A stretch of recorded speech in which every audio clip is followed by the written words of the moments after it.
ça, c'est l'ouvrage fondateur de notre projet. Au départ, c'est un livre de plus de 400 pages qui est une méthode d'apprentissage de la technique du tennis qui va du débutant jusqu'au champion. Ce pavé est le fruit de 10 ans d'écriture d'un texte qui mûrissait dans ma tête depuis 40 ans d'expérience. Une chose est sûre, c'est que tout ce que je décris est validé des dizaines de fois et ça marche vraiment sur le terrain. Et puis voilà, maintenant 10 ans que je collabore étroitement avec Thierry. Alors mes compétences tennistiques et pédagogiques qui concernent la technique, ses évolutions, mais aussi la connaissance de l'histoire du jeu et son milieu, ont été complètement boostées par la très forte expérience de Thierry sur les théories de l'apprentissage. Alors, rappelons qu'il est prof de PS, directeur du service des sports de l'Université Paris Diderot, spécialiste des sports de raquettes. Mais c'est certainement son don d'organisateur et sa passion sur les techniques de transmission du savoir pour faire progresser le plus grand nombre, le plus efficacement possible, qui ont permis au projet d'aboutir et de se concrétiser. Et surtout, n'oublions pas un atout fondamental à mes yeux. Philippe, pédiatre, médecin du sport, d'énormes connaissances sur le développement moteur, les acquisitions psychomotrices, les grands principes biomécaniques, tout ça est très impressionnant. Sur les 10 ans vécus ensemble, on n'a jamais vu un de nos élèves se blesser, ni physiquement, ni psychologiquement. Pour moi, cet aspect est plus qu'important. C'est ainsi, par cette complémentarité, que ce support, qui représente un gros travail d'écriture, est devenu simplement le script d'un programme unique et innovant d'enseignement de tennis interactif, que nous appelons 2.0 et que nous allons vous présenter un peu plus dans le détail. Alors, nous sommes très étonnés de l'écart entre le monde de la compétition, qui est bien suivi et bien structuré, puis le monde du loisir, qui est laissé à lui-même dans les clubs et au sein des écoles du tennis. Nous sommes absolument persuadés qu'un enseignement bien ordonné, bien structuré, permettrait d'amener une masse de joueurs au niveau très attractif de ce que j'appelle la compétition amateur. Bon, plus trivialement, on pourrait fabriquer du 15-2 à la chaîne. Alors, tout le monde sait que ce sont les joueurs de ce niveau qui sont à long terme les plus fidèles licenciés. Alors, non seulement on peut dire que notre travail a permis de formaliser par l'écriture l'activité tennis d'un point de vue technique, et en plus nous avons souhaité rendre cet outil d'apprentissage très ludique en y associant alors d'une part des vidéos ralenties de champions et d'autre part en les comparant à celles de nos élèves. À l'heure du multimédia, il nous est apparu très clairement l'intérêt de cette méthode. Les contenus d'enseignement, tels des clés, permettent d'ouvrir des portes qui amènent progrès et plaisir à nos élèves.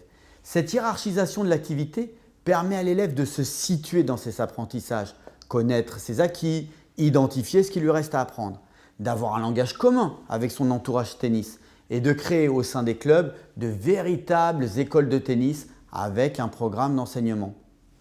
Nous avons deux moyens de lecture. Soit verticalement, autrement dit, je me focalise sur l'évolution du coup droit du niveau 1 au niveau 3. Soit horizontalement, en m'intéressant aux unités d'enseignement du niveau 1 et ceci à travers les 5 coups du jeu.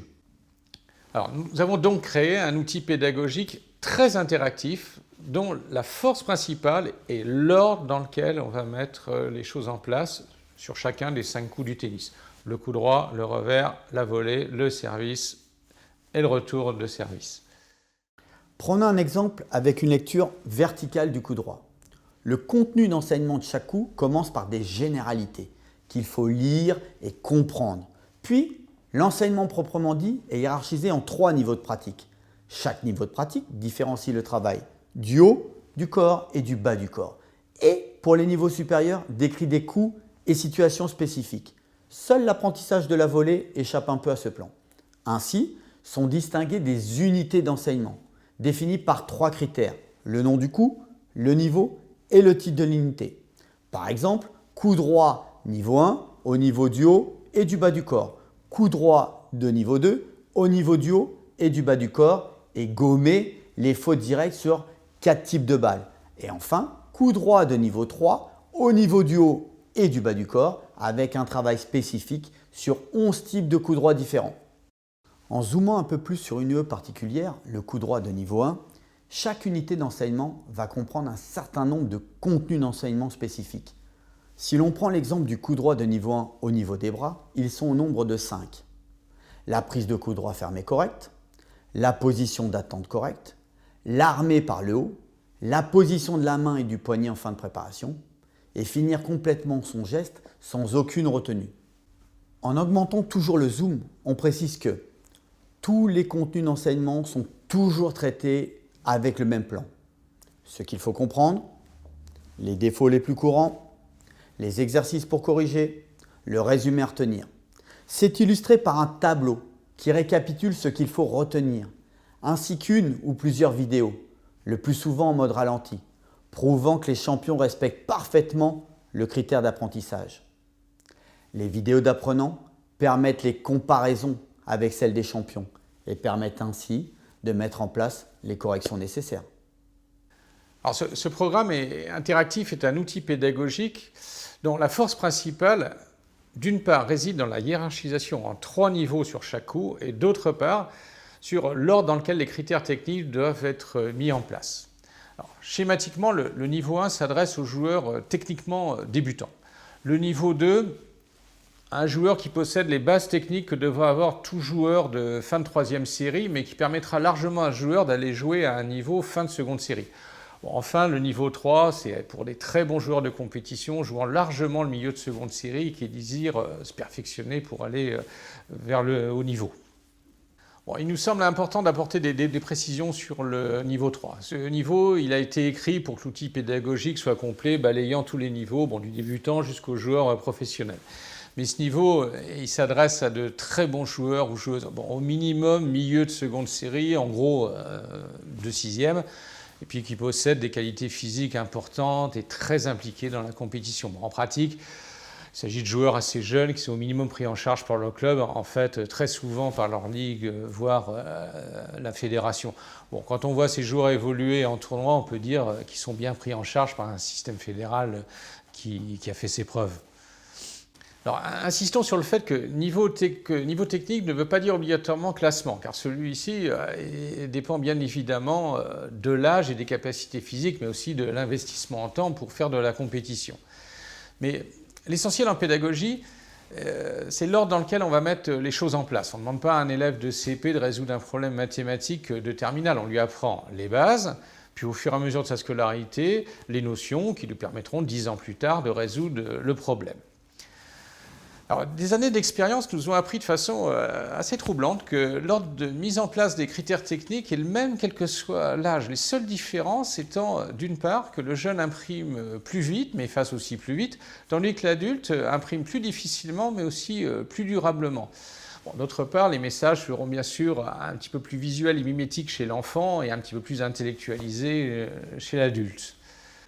Ainsi, fort de cette dernière expérience, nous pouvons proposer un enseignement programmé d'apprentissage qui s'adresse à tous, le fameux tennis pour tous, avec des clés d'apprentissage hiérarchisées selon le niveau de l'apprenant et acquises dans un ordre logique. Cet enseignement programmé va permettre, premièrement, de créer une véritable école de tennis dans les clubs avec un vrai programme étalé sur plusieurs années.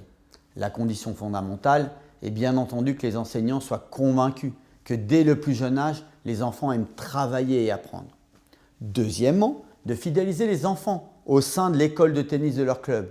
La condition fondamentale est d'être persuadé que tant qu'un enfant progresse par rapport à lui-même, et ce, quel que soit son niveau, il n'aura aucune tentation d'arrêter l'activité. Troisièmement, que chaque apprenant, enfant ou adulte, puisse se situer dans son évolution technique sur les différents coups du jeu. Ainsi, s'il change d'enseignant ou de club, il pourra toujours continuer son développement et sa progression.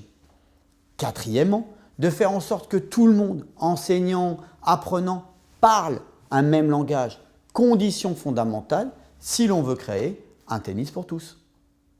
Alors, nos formations et expériences complémentaires associant compétences médicales, une parfaite connaissance du développement des acquisitions psychomotrices, mais aussi et surtout des connaissances des grands principes biomécaniques, nous permettent d'éviter toute blessure grave, tant physique que psychologique. Ainsi, sur plusieurs jeunes que nous suivons depuis des années, qui jouent largement au-delà du niveau de 6e, nous pouvons vraiment nous vanter qu'aucun d'eux n'a eu la moindre blessure physique grave. De plus, ces jeunes n'ont aucune blessure morale dans la mesure où ils suivent d'excellentes études qu'ils n'ont jamais hypothéquées.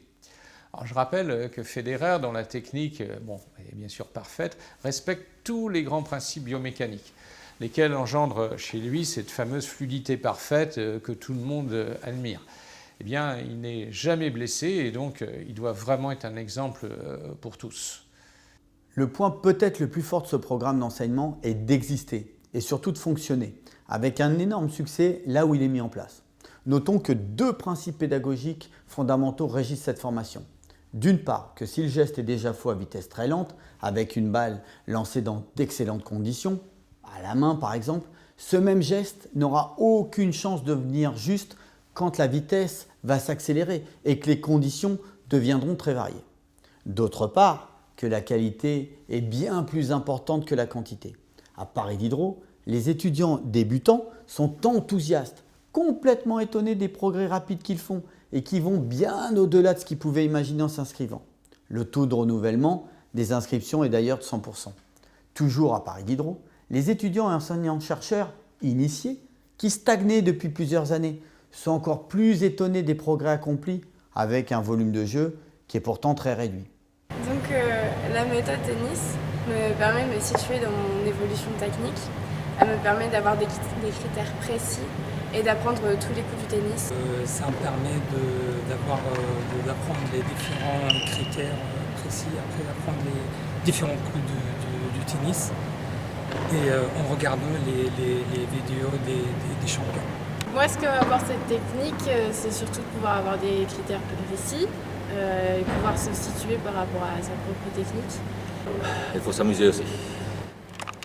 Ce profil, petit classement passionné et avide d'apprendre, est certainement le plus demandeur et le plus insatiable. À Bagneux, club réputé très formateur, les enseignants qui ont commencé à appliquer les principes de l'enseignement programmé constatent des progrès aussi rapides que solides chez leurs petits protégés. Alors, cet outil pédagogique est multimédia, ouvert et évolutif. Mais cet outil ne peut être que multimédia à une époque où tout le monde possède smartphone, ordinateur ou équivalent. Bon, c'est un outil ouvert dans la mesure où chacun peut rentrer dans le programme, soit plutôt par l'image et le mimétisme comme le font souvent les jeunes, ou bien avec une bonne dose de compréhension à travers les textes comme aiment le faire par exemple les universitaires plus mûrs. Mais aussi ouvert dans la mesure où chacun peut faire son propre trajet. Bon. Par exemple, un débutant se focalisera sur le niveau 1 des 3 coups principaux, coup droit, revers et service, qui lui permettront rapidement d'être à même de faire des petits matchs amicaux. Le profil, ce que j'appelle petit classement passionné et avide d'apprendre, sera tenté par l'ensemble des niveaux 1 et 2 des 5 coups. Le très bon joueur avec une lacune flagrante sur un coup, c'est un cas très fréquent en pratique, aura intérêt à travailler les 3 coups du coup défectueux en repartant absolument du niveau 1. C'est important ça. Enfin, l'enseignant devrait connaître l'ensemble du programme car c'est la seule façon de comprendre l'ordre des choses et le pourquoi de cet ordre des mises en place. Évolutif, car tous les propriétaires de la licence de l'outil pédagogique pourront poser des questions via une boîte mail spécifique. Alors bien sûr, on ne pourra pas répondre en temps réel à chaque question, mais nous répondrons de façon groupée aux questions les plus récurrentes et ou les plus pertinentes. Mais aussi évolutif, dans la mesure où nous corrigerons l'outil au fur et à mesure des réflexions et l'alimenterons en nouvelles vidéos beaucoup plus centrées sur l'apprenant.